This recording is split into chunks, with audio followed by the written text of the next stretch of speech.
Paolo Avellino, si Janine Gutierrez ang kasama sa beach, hindi si Kim Chiu. Kung bago ka lang sa channel na ito, huwag kalimutang mag-like, share, comment, and subscribe. Mainit na pinag-uusapan ngayon sa ilang mga social media platforms at ilang mga entertainment news sites ang patungkol sa kung sino ang totoong nakasama ni Paolo Avellino sa kanyang nakaaraang kaarawan. Nauna nang naiulat ang hinala ng maraming mga netizens na nagkasama sina Paolo Avellino at Kim Chiu sa isang beach vacation noong nakaraang kaarawan ng aktor. Nagugat ang hinalang ito nang mapansin ng maraming mga Kim Chiu at Paolo Avellino fans ang biglaang pangingitim ni Kim Chiu sa isang episode ng It's Showtime matapos ang pag-absent nito. Gayon din ang napansin ng mga netizens kay Paolo Avellino. Kitang-kita ang uneven skin tone nito sa kamay kung saan bumakat ang relo nito. Hinala ng kanilang mga tagahanga na magkasamang nagbakasyon sa beach na Kim Chiu at Paolo Avellino upang ipagdiwang ang kaarawan ng aktor. Samantala, viral at pinag-uusapan naman ngayon ang isang komento ng fan ni Janine Gutierrez at Paolo Avellino kung saan inihayag niya na walang katotohanan ang balitang magkasama sina Paolo Avellino at Kim Chiu noong nakaraang kaarawan ng aktor. Ang totoong kasama umano ni Paolo Avellino ay walang iba kundi si Janine Gutierrez, ang kanyang ex-girlfriend. Mukhang nagkakamabutihan na raw uli. Ayon pa rito, magkasamang nagbakasyon sa Siargao sina Paolo Avellino at Janine Gutierrez noong nakaraang kaarawan ni Paolo. Inilahad din ng nasabing fan na mayroon siyang resibo na totoong si Janine Gutierrez ang kasama ni Paolo at hindi si Kim. Sinadya lang umano ni Kim na manahimik sa social media sa loob ng ilang araw para isipin ng kanilang mga tagahanga na magkasama sila ni Paolo Avellino na hindi rin nagpo-post. Ginagawa umano ito ni Kim para lalo pang umingay ang kanilang tambalan ni Paolo Avellino at lalo pa silang tangkilikin ng kanilang mga tagahanga. Hinayaan naman ito ni Paolo Avellino dahil para rin naman sa promo ng kanilang pinagbibidahang teleserye. Sa kabilang banda, isiniwalat din ng nasabing fan na nakasama ni Kim Chiu na mag-beach ay walang iba kundi si attorney Oliver Mueller, dating searching ng Especially For You na nanliligaw umano ngayon kay Kim Chiu.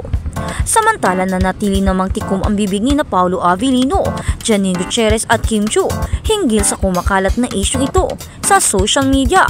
Hindi nilinaw ng tatlo kung ano ang totoong relasyon nila bukod sa pagiging magkatrabaho. At sa kabilang banda, Ann Cortez at Kim Chiu aminadong isinantabi ang pride para sa pag-ibig. Maging ang mga magagandang mukhang artista na sina Ann Cortez at Kim Chiu ay naranasan ring isantabi ang pride dahil sa pag-ibig. Sa episode ng It's Showtime nitong Huwebes, September 25, 2025, kung saan nag-host sina Ann Cortez at Kim Chiu sa segment na Tawag ng Tanghala, ay napag-usapan ang kanilang mga nakaraan na karanasan sa love.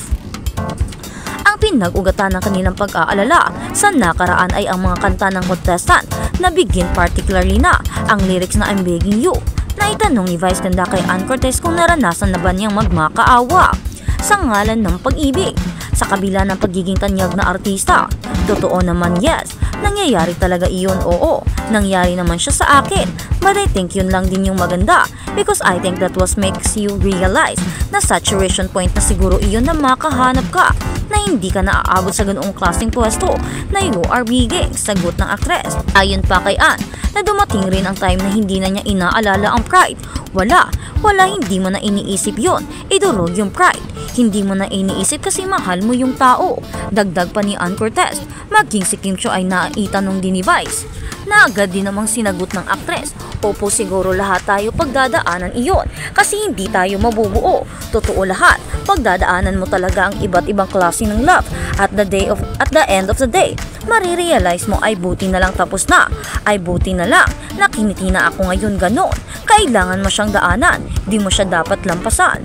Sa kabila naman ng lahat ng pinagdadaanan nila, hindi pa rin umano pinagsisihan ng dalawang actress host ang mga pinagdaanan dahil ito ang magpapatibay sa kanila at lalo pa umano silang gumaganda.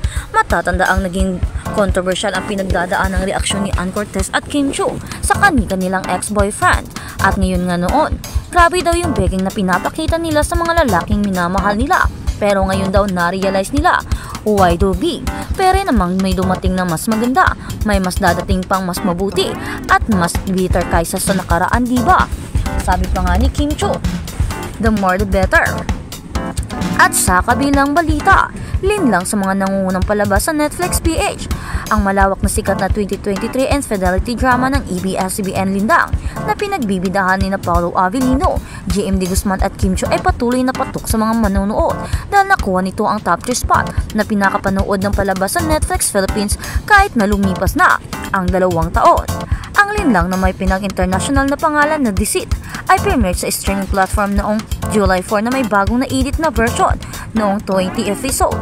Ang Netflix ay ang pangatlong streaming platform kung saan nakakuha ng pwesto ang Linlang sa nangungunang listahan ng mga palabas sa TV pagkatapos na maging numero 1 palabas sa Prime Video Philippines noong 2023 at hanggang ngayon ay pasok pa rin sa taong 2025.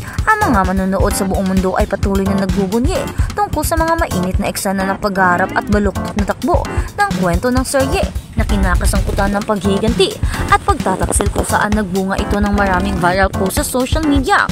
Ang Linlang o Deceit ay umiikot sa isang kaakit-akit na babae na nagngangalang Juliana na pinagbibidahan naman ni Kim Chiu at sa kanyang ipinagbabawal na relasyon kay Alex or JM De Guzman, isang matagumpay na abogado na kapatid din ng asawa ni Juliana na si Victor na si Paolo Avellino, isang wash-up na boksingero.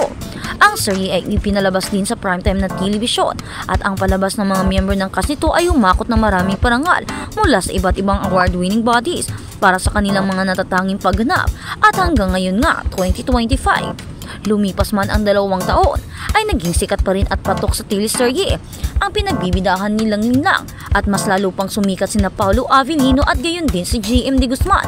Maraming projects, maraming mga teleseries ang dumating sa kanila, mga pelikula at iba-iba pa. At sa kabilang balita, nagpapasalamat si Kim Chiu sa timeless friendship with Kris Aquino. Walang iba kundi si Kim Chiu, kundi ang pasasalamat ng pagpapahalaga kay Kris Aquino. Kamakailan ay nakabanding ng A-Showtime host at ang Queen of All Media, ang anak ng huli na si Bemby ang actress TV host na si Miles Ocampo at ang TV writer na si Darla Soler na makikita sa Instagram page ni Chiu noong Miyerkules September 24, 2025. Maaaring lumipas na ang mga oras ngunit ang ilang mga pagkakaibigan ay nananatiling walang tsak na oras. Ang makita si Ate Kris Aquino pagkatapos ng mahabang panahon ay parang wala ng oras na lumipas, sabi ni Chiu. Napakataba ng puso na makita ang kanyang pagngiti kahit na patuloy siyang bumabawi ng kanyang lakas. Sabi niya, ipinadala ni Chiu ang kanyang well wishes kay Kris. Umaasa na gumaling ang huli sa gitna ng kanyang mga autoimmune diseases. Nagpapasalamat din si Chiu kay Kris sa napakalaking laruan na iniregalo nito sa kanya bilang early birthday gift. Thank you for letting us visit and of course thank you Bint for taking care of us. Chiu added, thank you so much Ate for the early birthday gift and also I am always thankful for you Ate for everything.